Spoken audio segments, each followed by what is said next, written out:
Welcome to Breaking the Line, the ECNL Podcast, a bi-weekly look at all things related to the growing elite clubs nationally, the ECNL. For more information on the ECNL, visit us at www.theecnl.com. Now, here's your host for Breaking the Line, the ECNL Podcast, former U.S. Soccer press officer and longtime soccer broadcaster, Dean Linke. Actually, I'm not Dean Linke. This is Jason Kutney, ECNL Boys Commissioner, and we thought for this edition of Breaking the Line, the ECNL Podcast, we would flip the table on Dean and interview him. Dean has been a U.S. soccer ambassador since 1989 and a soccer broadcaster since 1996, and we're thankful to have him as part of the ECNL team and as host of our podcast and other events. So we'll hear Dean Linke's story after this message from the ECNL. As the game continues to evolve in the United States, the ECNL remains the standard of excellence in youth soccer. The Elite Clubs National League has grown to include over 200 clubs and nearly 50,000 players across the country, with a robust competition platform for teams, educational resources for coaches and clubs, and unparalleled identification and development opportunities for players. Alongside its member clubs, collaborating to create a better future, the ECNL continues to raise the game every day. The ECNL is more than a league. Welcome back to Breaking the Line, the ECNL Podcast. As mentioned earlier, we are turning the table today, and I get the opportunity to interview the man himself, the legend, our host of the ECNL Podcast, Dean Linke. Dean Linke has been around the game of soccer since the late 80s and has been calling soccer and other sports since 1996. He joined U.S. Soccer in 1989 as an intern and went on to serve as the junior press officer for the 1991 U.S. Women's World Championship team, and then the senior press officer for the 1992 U.S. Olympic men's team and the 1994 U.S. World Cup men's team. Following the World Cup, Dean served as the first ever director of communications for Major League Soccer before joining the Colorado Rapids in 1996 as the team's vice president and original TV play-by-play voice. After 3 years with the Rapids, Dean moved to North Carolina, where he has, simply put, become the legend in broadcasting. Play-by-play for the North Carolina Courage and North Carolina FC, college soccer broadcasting for Fox Soccer and Big Ten Network, longtime voice of the then-named NSCAA College Game of the Week on Fox, the unofficial official voice of the United Soccer Coaches for over 15 years. He calls field hockey, volleyball, track and field, cross country, basketball, gymnastics, swimming, lacrosse, tennis, softball, baseball, wrestling, water polo, fishing, and rowing. Which leads me to wonder, Dean, what is it that you have against curling? Welcome to the show, and great honor to take the reins here and interview Dean Linke himself. Dean, welcome to the show. Really honored, Jason. I certainly enjoy hosting this podcast and appreciate you letting me be on the other side of the microphone. Thank you. Thank you very much. So, Dean, illustrious career in the game, but what may have been the most interesting is despite the tremendous impact you've made on the game of soccer, you were a baseball, basketball, and football guy. So you grew up in Ohio, never played soccer, not even really in gym class from what you told me in the past. So give the listeners a little background here. How did soccer find Dean Linke after you successfully avoided it for so many years? Yeah, I really do feel blessed. So I went to Ohio University. I felt like I was destined to go there. In fact, I didn't even remember applying, but my yearbook editor and teacher at this little Catholic school in Ohio sent in my stuff to Ohio University, Scripps School of Journalism, really good broadcast and journalism program. So next thing you know, I'm headed to Ohio U, and I got engrossed. I started writing for the paper. I got a little radio show and created some great relationships with the professors who had an affiliation with the U.S. Olympic Committee, and they put my name in for an internship that would be held in the summer of my sophomore year in 1989. And I actually got picked by two governing bodies. One was canoe and kayak, Jason, and the other was U.S. Soccer.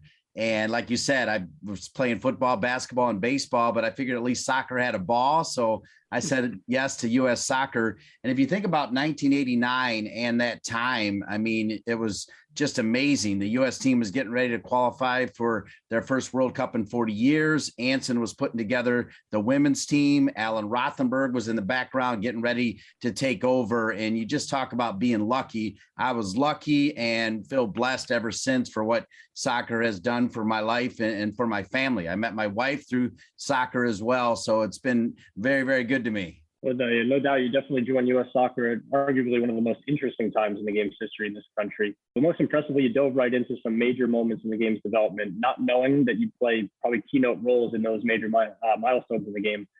Take us back a little bit. What stands out about your earliest days with U.S. soccer? What are the fondest memories? Yeah, so the first story I had to write was about Desmond Armstrong, who was one of just a handful of African Americans playing on the team. You know, he and Jimmy Banks, and he also was a wonderful artist, and we tied that in and a true Christian. So I really enjoyed getting to know him. And during that time, they were starting to look at Bora Milutinovic from the outside. So I found that very interesting as well, just knowing that, you know, with the 94 World Cup coming, they were looking to bring in an international coach. But for me, really the tipping point was being sent out to Santa Barbara for one of the original training camps with Anson Dorrance and that star-studded 91 team. And again, I didn't play soccer, but I felt like I did have an eye for great athletes, and knowing that I wanted to be a great athlete and wasn't exactly one like you were, Jason. I loved being around them.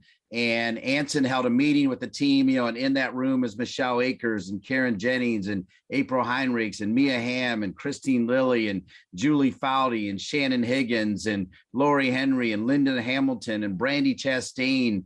I mean, just incredible superstars. And Anson gives this speech where he basically says, all right, today we're going to work so hard that we're going to turn our intestines into diamonds. And my jaw just dropped. He motivated me so much to want to be great at the game. That was really one of my best memories. And ever since that moment, it's been soccer, you know, all day, every day, pretty much. And one that I'll never forget. Ironically, I went on to work with Anson a ton. I've called games with him back in the WUSA days. I called his games, including this year for UNC Chapel Hill, and I live in Chapel Hill. So it's kind of crazy how the world moves. You know, it's really smaller than you think, but that moment was pretty special, and nobody gets you fired up the way Anson Dorrance does, right? I mean, he's one of the all-time greatest coaches, any gender, any sport of all time. And that was a special moment for me, just a sophomore in college that didn't know much about the sport. But I knew that if I worked hard enough, I could turn my intestines into diamonds, and that was good enough for me. Not hard to see why Anson's produced winners over all these years. That's for sure. So I'm going to ask you a selfish question here, because I grew up in Jersey, so I'm a Jersey boy. 1994 World Cup, I was a young kid, but my heroes, Tab Ramos, John Harkes, Miola, those guys they're all doing their thing at the time. So, you know, senior press officer, you traveled around the world with Bora Milutinovic and those guys.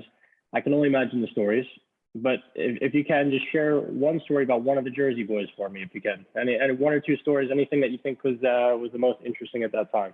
Yeah, I love all three of them. You know, John Harkes was famous for, you know, I felt like, and I think it was good actually that I didn't know much about soccer, and John Harkes is tied to this story. I felt like we had to be over accessible. I felt like, you know, if you were the smallest newspaper or the biggest newspaper, whether you were the New York Times or you were the Roanoke Gazette, I felt like if you wanted to talk to one of those guys like Tony Miola or John Harkes or Tab Ramos, you were going to be able to talk to them. I was going to make sure of that. And to be fair, I feel like I would still be that way to this day, where it's totally different. You know, U.S. soccer is up way on this pedestal, and I totally understand it. They've earned that, but I still feel like you've got to do your part to be an ambassador for the sport. But John Harkes, I always carried around this briefcase with all my notes, and I had two different pagers, and I had the big old phones that were gigantic. Jason, you know, you remember those huge old phones as well. And I was accessible 24 hours a day. And John Harkes routinely would take my briefcase and hide it somewhere. And he was always the one that did that. You know, meanwhile, Tab Ramos, I knew instantly that this guy is special. And I still, when I do the Rotary circuit, people ask me who's the greatest player that I was ever around. It's hard for me not to put Tab Ramos there. And then when people ask me who my favorite player was, it's hard for me not to say Tony Miola, because going back to the notion of being accessible, anything I wanted from Tony Miola, who is one of the true icons of the sport and remains a great ambassador for the sport, he said yes, and he still says yes. I have him on my other podcast as well. He probably would be happy to come on this podcast. So the fact that all three of them in their own way wrapped their arms around me in a big way and made me feel part of the team, I love those guys. And, you know, coming from Jersey, Kearney, Soccertown, USA, I still say their names when I call a Rutgers game because Mike O'Neill, the Rutgers women's soccer coach, is from Kearney as well. All three of them I consider great friends. I talk to John a lot, and I call his games now because he plays North Carolina FC. And Tony Miola, he's one of my good friends. Yeah, those guys were certainly inspirations for myself and many others. I fondly remember going to the first Metro Stars game ever as a young kid, and had a chance to kind of train and get involved with them a little bit later in life. But it was just certainly for me to see that '94 World Cup come to the U.S. I can only imagine how exciting it was for you to be on that in the inner circle, really, with those guys. Which leads me kind of to the next part of your life here, though, where you got into the broadcasting, you got into the booth, you put the microphone in front of you here. Big change of pace, I'm sure, but a passion and certainly something that ignited for you. In 1996, you got started in broadcasting while with the Colorado Rapids. But I always think back on my own memories and my own development, whether it be as a soccer player, a businessman, whatever. And I have some clear memories of when I knew something was for me. You know, whether it was playing or kind of pursuing the business end of soccer. Did you have that same type of moment with broadcasting? Yeah, and to be fair, I went to college to be a broadcaster. And what I decided to do along the way is I decided to hedge a little bit. I did not want to, with all due respect to a little small town in Alabama, I didn't want to go to a little TV station and, you know, make pennies and grind it out. And so I felt like if I had a public relations degree to go with it, there might be some balance where I also could write. And then I realized quickly with US soccer, particularly in the early days, a lot of them were like me. They didn't know much about it. It's particularly the editors that were sending out people to say, hey, you better pay attention to the 91 team that's going over to China, or pay attention to the 92 Olympic team led by Lothar Osiander, who, when you look at that team with Alexi Lalas and Brad Friedel and Kobe Jones. And by the way, I felt like I had a front row seat to Alexi kind of seizing the moment, because at that time he was growing out his hair, he was growing the beard. Kobe Jones was doing the dreadlocks, and maybe they did it on purpose, maybe they didn't, but they definitely knew what they were doing and they knew what was ahead of them. And to be able to have that seat to watch them do all of that, then go out and perform was huge. But along the way, the cameras would show up, Jason, and they wouldn't even send a reporter. So in many ways, I was already a broadcaster because I would just grab the microphone and I would interview Alexi Lalas and Tony Miola and John Harkes and Roy Wegerle and Brad Friedel and Thomas Dooley and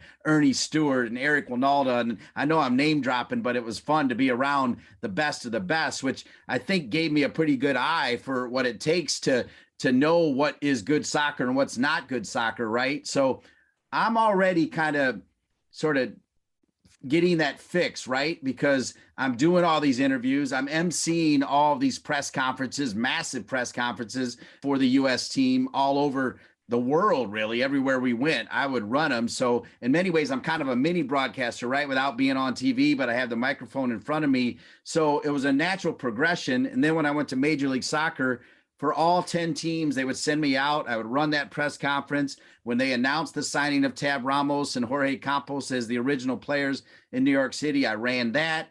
And then the last team named was Colorado. And I knew if I went there, I would only go there to help if I could be a broadcaster. So I kind of got to call my own shot. So I was either going to stink and they're going to get rid of me, or I was going to do okay and get going on this broadcasting. And I did well enough where it worked out, and then moved to North Carolina and started calling other sports as well. And so I kind of called my own shot, Jason, and knew when I got in there that it was going to be incredible. I'll never forget it. My first game was at Kansas City at Arrowhead Stadium against the Wiz or the Wizards, whatever they were known as back in the day. And the biggest thing was I didn't realize that I had people talking to me the whole time while I was talking. So that adjustment on the fly, you know, like you're calling a game and they're telling me, hey, we're getting ready to go to break, or we're bringing in this element. And so I had to learn on the fly what it takes to be a play-by-play guy, but loved every second of it. Well, this is fun. We're going to keep this going. We're going to take a short break first. We are here with Dean Linke. I'm interviewing the man himself. We've turned the tables here on the Breaking the Line, the ECNL Podcast. We'll be right back.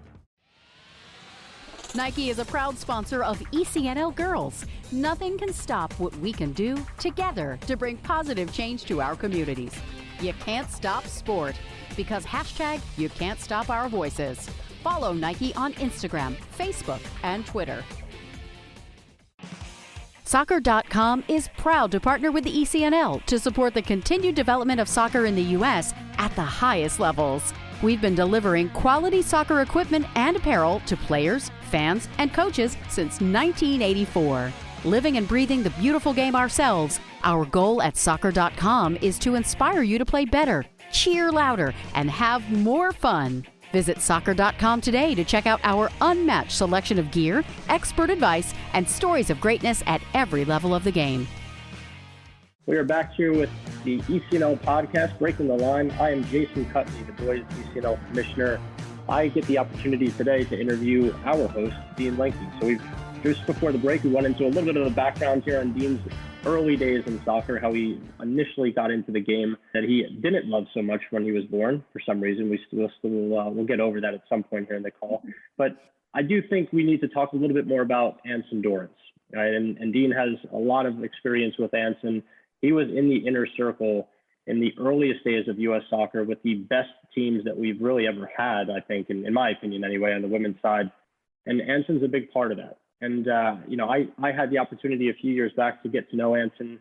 He's been certainly a mentor for me and just a great guy. Everyone knows that he's certainly very successful in the game. But Dean, you moved with your wife and I think you only had your first son at that time, maybe when you moved back to Chapel Hill. I could be wrong on that, but you landed a job with Tar Heel Sports. Before long, you were calling games for UNC Soccer. But obviously, that wasn't your first experience with Anson.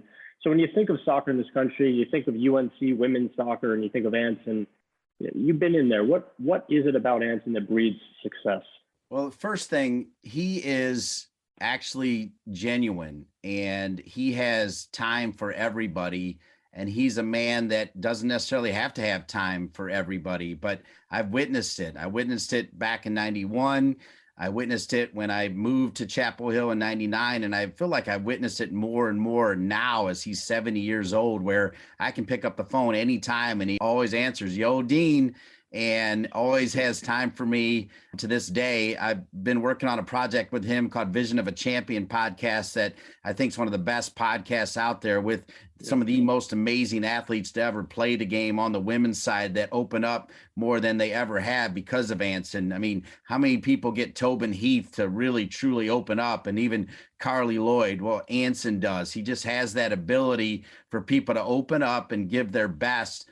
He made me want to be the best press officer I could possibly be. And he probably didn't even know who I was sitting in the room. We joke about that because now that I work with him, on this podcast and more closely, I joke about the fact that he didn't even know that I was there in 91 and that he was the true spirit of it. But I think because he's so genuine, I think because when you talk to him, he actually listens to you and the players respond to that. I think the fact that he's not afraid to throw out that competitive cauldron and challenge these women to go at it against each other, to make themselves better against each other and grow as a family. I think for all of those reasons, he's been the most successful coach, any gender, any sport of all time. And I'm really, really honored to call him a friend. And I'm delighted that our relationship is even better than it's ever been. As he can walk off into the sunset any day, and I feel like he'll be somebody that I can always call and ask a question to, or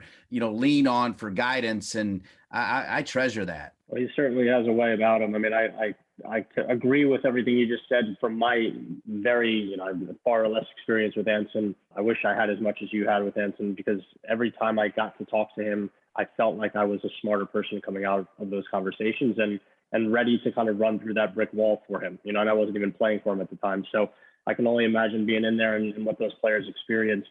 I'm going to turn it to a kind of a funny story, an interesting story that I heard about you, Dean. I need some clarity here. I don't understand. We talked before about the phones that we had back in the day, They weren't the slick cell phones that we had today where a slip of the thumb could hang up on somebody. But you did hang up on somebody, Dean, and not just somebody. You hung up on President Bill Clinton. I got to understand, how did it happen? What was the context? Give us something here. Yeah, you've definitely done your research. I appreciate that. So obviously being the press officer of that 94 team was really, really special. I remember being on the field when we beat Colombia, which of course, there are many stories, side stories that you can go in that game. Of course, the disappointment with Colombia, of course, the heartbreak with Mr. Escobar, the Marcelo Balboa bicycle kick that just missed, Tony Miola running around with the flag, and Alexi Lalas draped in the flag. And anyway, by getting that win and then the extra point, we made it to the second round. First time ever USA had made it out of the first round. They'd only been in that other World Cup way back in 1950 and then 1990. And now we're going to play on the 4th of July against Brazil at Stanford in front of a packed stadium. And the public relation folks arranged for President Clinton to talk to the entire team the night before the game in a room with the ESPN cameras rolling and everything else. And as the press officer, it was my job to answer the phone and properly put it on the speakerphone so we could be rolling and hear from the President of the United States. And when I answered, I didn't expect President Clinton to say, "How you doing, Dean?" And just him saying Dean made me tremble. I mean, I completely melted, completely felt the pressure. And I said, "Hang on, I'm going to put you on speakerphone." And he actually did say something like, "Okay, I hope you don't have any trouble with that," kind of joking with me. And that added more pressure. And sure enough, you get where this is going. As I went to put it on speaker, of course, I hit the wrong button and just zzz, and it's dead. And the place roared. And it's funny, you mentioned John Harkes and Tony Miola. And as my mom would say, bless their heart, because Tony Miola was the captain. And when he called back, Tony Miola stepped up. He could see me white as a ghost, because at the end of the day, I still just wanted to do right. And I still was just a youngster. I'm only 24 years old. And I looked up to all these guys, and they could have easily buried me. But Tony, to his credit, and we still talk about this, when President called back, he actually said, "President, sir, I'm so sorry. That was John Harkes playing a joke on you." So he threw his buddy under the bus instead of me. You're not surprised by any of that, are you? That's no, not at all. I mean, that's the way we are though in Jersey. We breed ourselves to be always looking for the sneaky move, I think. Whether that's a good thing or bad thing, I don't know, Dean, but that's the way we're raised there. So you definitely did your job in answering the call. You then hung up on him. You carried it forward though, and look, you've kind of taken the game really in some respects. You've taken it through some of the most major milestones we've had in this country, and you've actively contributed in those milestones. You've watched the games, you've commentated on them, you've written about them, you've done everything. And there's been just so many games. But being that you weren't a soccer guy from birth, you've kind of fallen in love with the game, and it continues to me. I think the thing that has always stood out to me about you, Dean, is just your energy. You have such an amazing energy about you, and that aura it just kind of overwhelms the people that are around you in a great way. But what drives you forward in the game? What continues to give you that amazing energy? Because it certainly doesn't seem to be going away anytime soon. I love that question. And in its simplest form, this sport has given me my entire life. It gave me my wife, who, by the way, worked 3 doors down from Sunil Gulati. So they were up in Century City. I was down in Mission Viejo, Laguna Beach, living this incredible life. I get back from the Olympics, which was wild. The U.S. team, we had this drama with Steve Snow, which is a whole other story. He didn't start the first game, and actually that game was played before the opening ceremony. So the first event was USA versus Italy, and we lost 1-0 because Lothar benched Steve Snow, and that was a big story. I had done a media guide forecast for Barcelona, snow, right? So I definitely was cheesing it up with the whole thing. That's just kind of one side story. And then I get back and they call me in Chicago and say, "Hey, we're going to send you to California for 3 years to be the press officer. You're going to live in Orange County." And again, I just wanted to pinch myself. You can't believe that this is happening. And part of my job was to go up once a month or every other month to visit with Sunil and Alan Rothenberg and just give them updates on how things are going with the media and marketing and everything else with Bora as they built the training center in Mission Viejo. and I meet this woman, Leah Pavao, 3 doors down from Sunil Gulati, who was the protocol manager, spoke 5 languages. And I'm like, oh my God, Sunil, who is that? And Sunil's like, don't worry about it. You got no chance. So just forget about it. And anyway, 27 years later, she's been my wife. And every anniversary, Sunil came to my wedding. I apologize for dropping names, but I always send him a note. Sunil, you're still wrong. You're still wrong. So, I mean, look, at its core, this sport gave me my wife, gave me my life, and in many ways gave me my kids. And I was able to meet the sport at the highest level. So I got to walk through the door at the penthouse and didn't take it for granted then. And I don't take it granted today. I savor every moment. And part of that penthouse, quite frankly, and I don't mean to be a sycophant, but is working with you guys at the ECNL. You try to make it better. And if I can play just a tiny little role in helping you voice what you're doing, I approach that just like I approach calling the Colorado Rapids versus Dallas in the Western Conference Championships. I'm going to call that the same way as I call the Big Ten Championships or as I do the ECNL podcast. That's how much the sport has meant to me. It's given me my wife, given me my kids, given me my entire life, and I'll never take it for granted. I am hoping, Jason, that I can do this for 20 more years. Like people say, Dean, are you ever going to walk away? I mean, I'm hoping that I don't say anything too stupid or too dumb, that I can keep doing this because I love it. I love every second of it, no matter what level of it. I love soccer to its core because I've been blessed to be around the leaders, right, that have made it great. And I just happen to have the best seat in the house every time. Well, your love and passion for the game is it ekes out of you all the time in a very good way. And we'll use that powerful words there. We'll take a little break here. We'll be back with Dean Linke following this. From athletes just starting to turn heads to some of the best athletes to ever play their games, Gatorade shows that they are the proven fuel of the best. For the athletes who give everything, nothing beats Gatorade, the studied, tested, and proven fuel of the ECNL.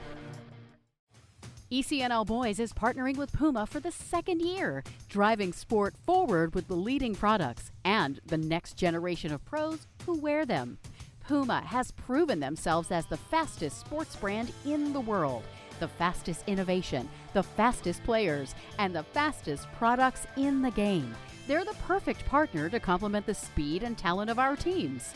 In keeping with their mantra of forever faster, Puma introduces the world's fastest boot, the Ultra.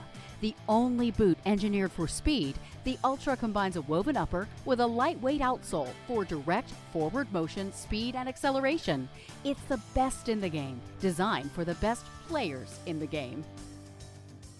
And we are back with Dean Linke. I'm Jason Kutney, the host today, this week of the ECNL podcast, Breaking the Line. It's been my pleasure, my honor to sit here and interview the man, the myth, the legend, Dean Linke, the voice of soccer in many ways. Dean joined us this past year, crazy year, as we all know, to help us really breathe life into the ECNL in new ways.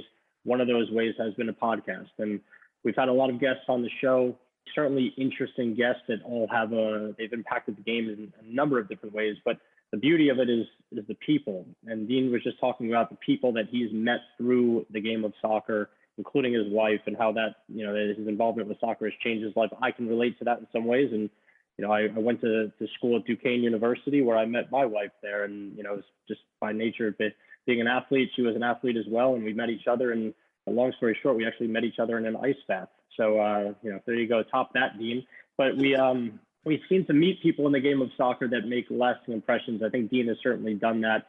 So I got to ask you, Dean, when you think back big picture, 30,000 feet, and you kind of step even out of all these experiences that you had, who really was for you your mentor? Who led you? Who kind of built this level of sophistication, this energy, this drive and passion for everything that you do, not just soccer?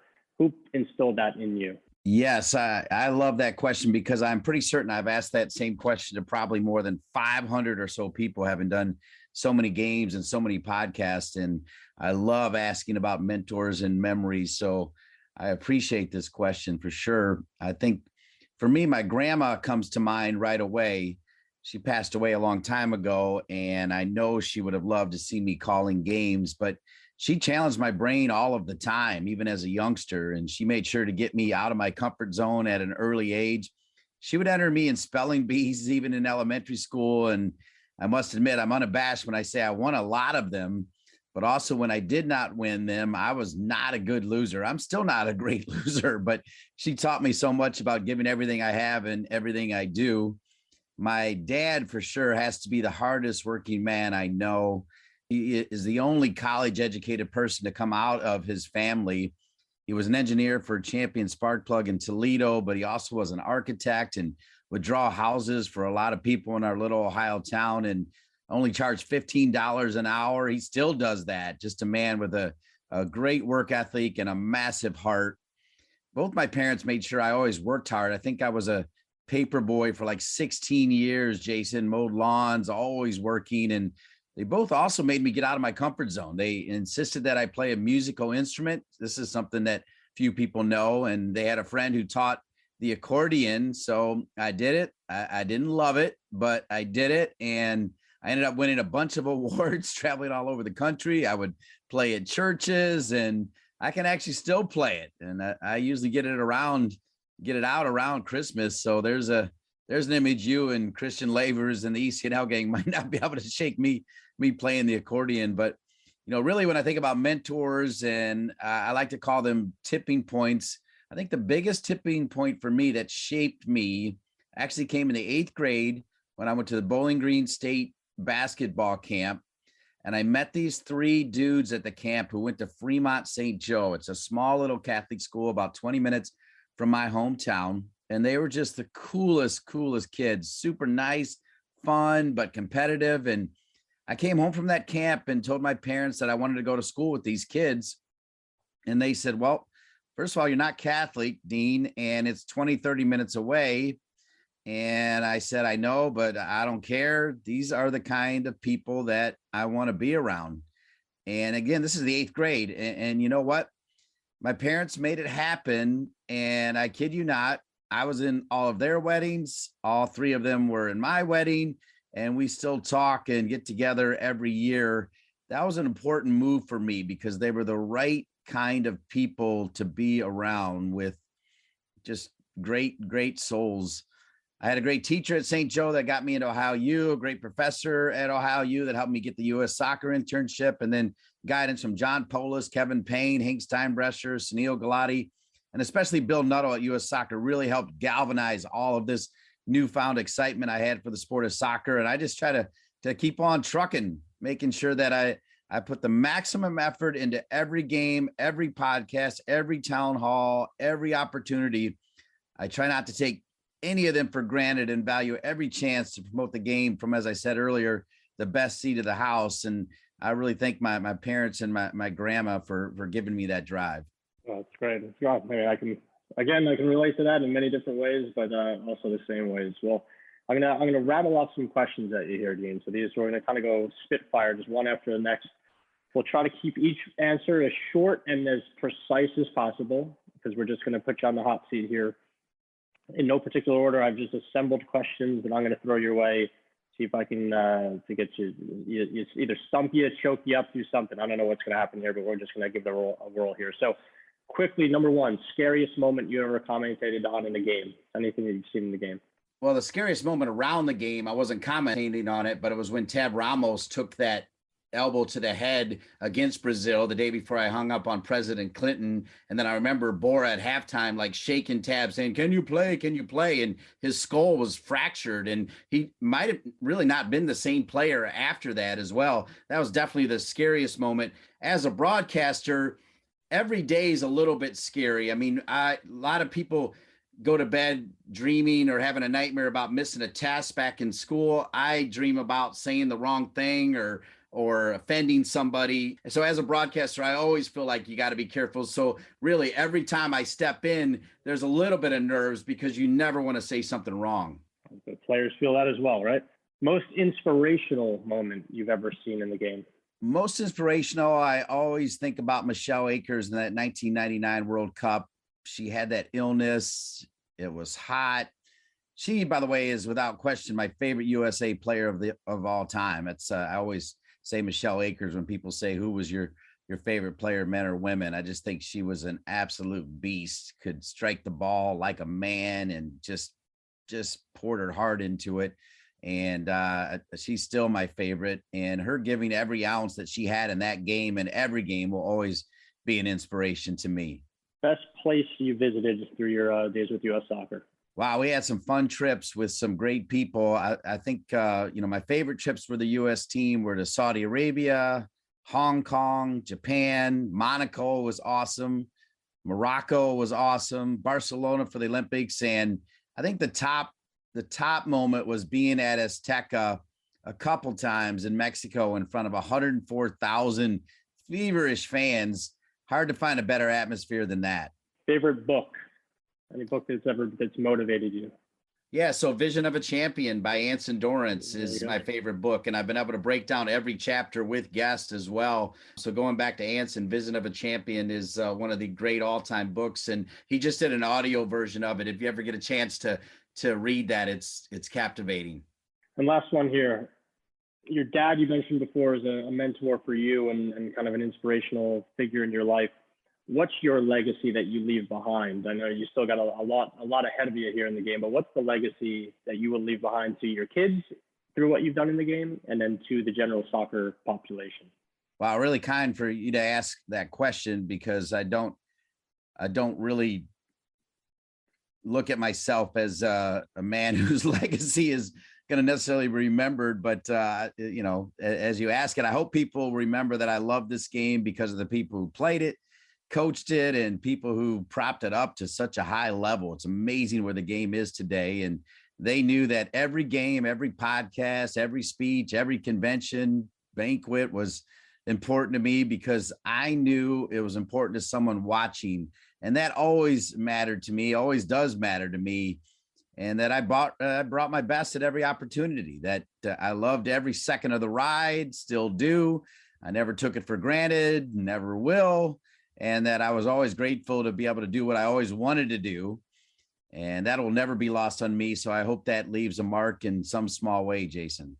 Well, it's funny you say that. We just had this past weekend, we had the ECNL boys national event in Arizona, and it was our first ever national selection game, which essentially for the listeners is an all-star game. So all the teams that are in that particular event, we pull their top player in some respects, or one of their top players, to come and participate on the night of day one of the event.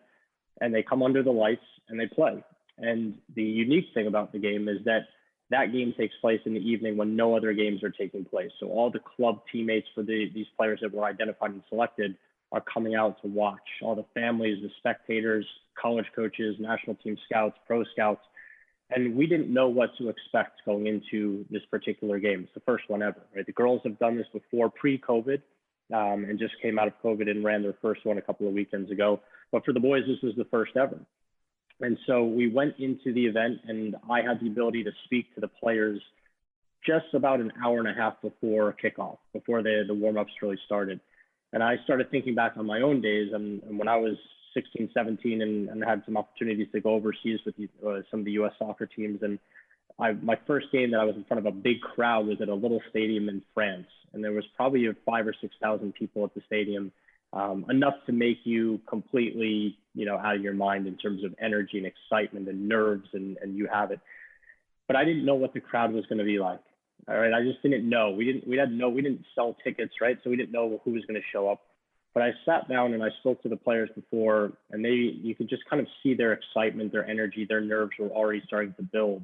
And I said to them, guys, no matter what you do here, you're going to go and play, and you have to show that you can express yourselves in front of others, right? However many others there are. And I think I said at the time there's going to be a big crowd here, and I didn't know that. I was hoping there would be, of course. But sure enough, about 1,400 people pulled in to watch these kids play, which was unbelievable. And the atmosphere was just electric. There was a buzz and a buzz and a buzz. And after the game was over, we said to them, you now have an experience. You've played in front of thousands of people, right? You've had this opportunity to see what it feels like to hear the ooh when you make, a great tackle where the ball just swings wide and hear the goal celebrations and everything else.